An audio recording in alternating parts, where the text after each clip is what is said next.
summertime transitions in life, kids ending, coming to the end of the school year, all of the things. And what are we going to do this summer?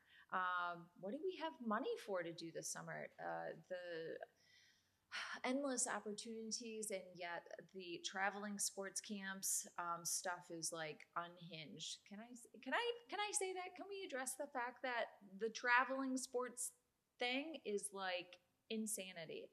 So yes, I know that we all learn a lot, and the children do too, with the traveling sports teams, and about discipline, and it's not all about winning, and my goodness, but it is expensive.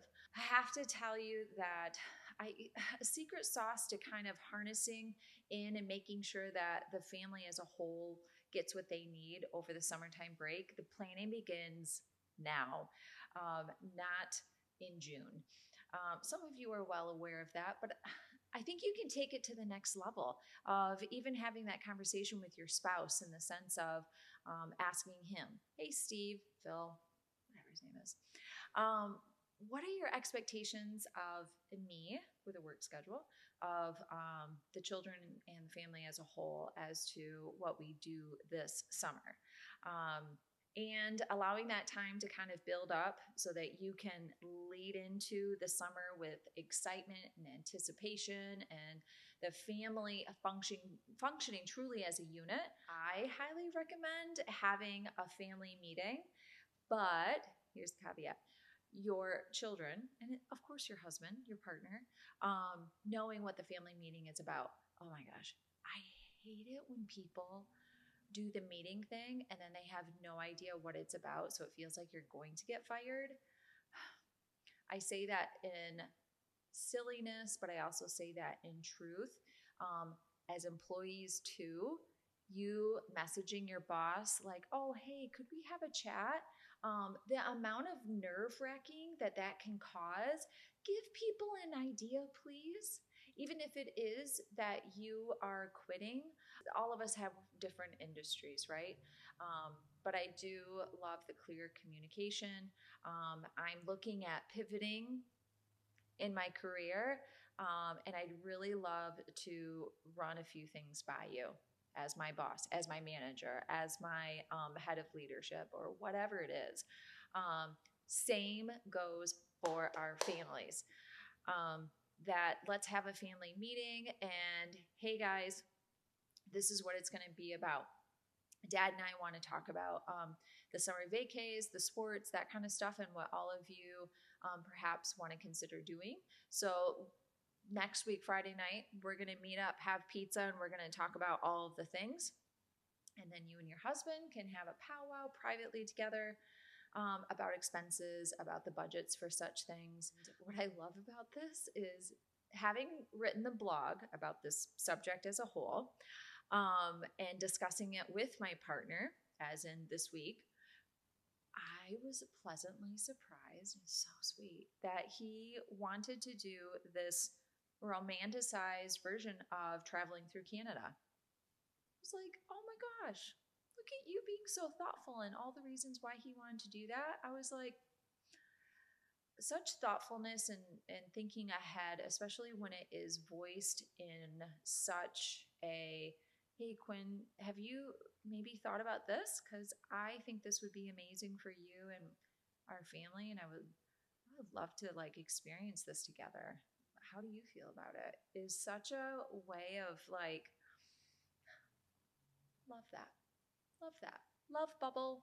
That's love bubble inducing kind of communication conversations. So get all of that stuff on the table. And when do you want to have date night with your husband through those summer months? And, does that look like him picking up Italian and taking you to the beach, and just one night a week? And the kids love traditions.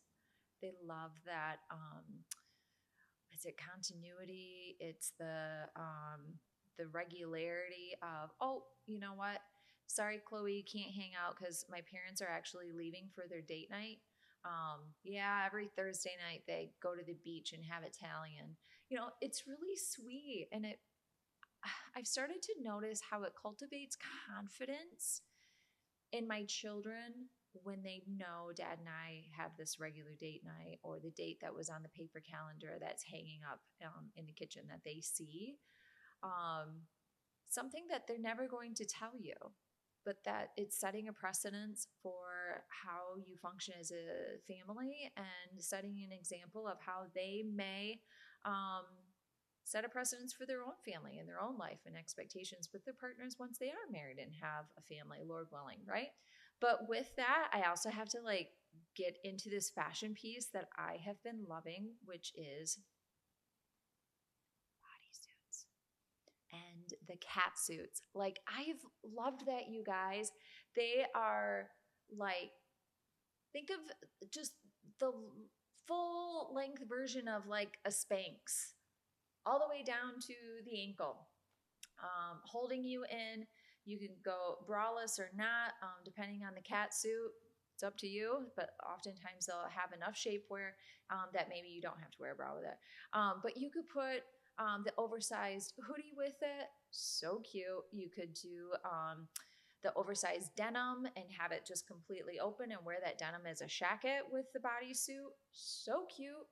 Whatever floats your boat. My point is that it's fun, it's unexpected, and it can take you from thing to thing to thing.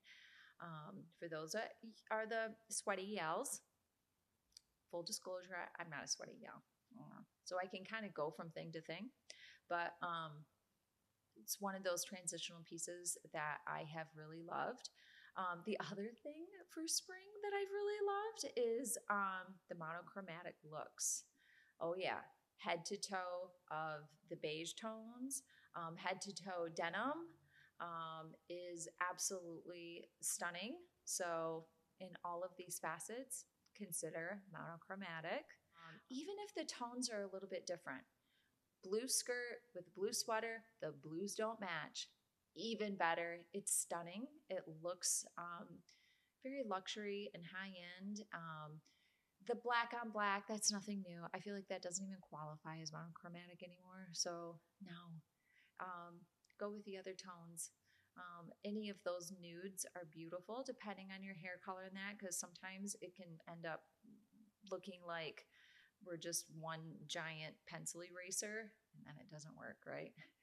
It works until it doesn't work anymore. This past winter, we saw a lot of the wine tones, which is really gorgeous.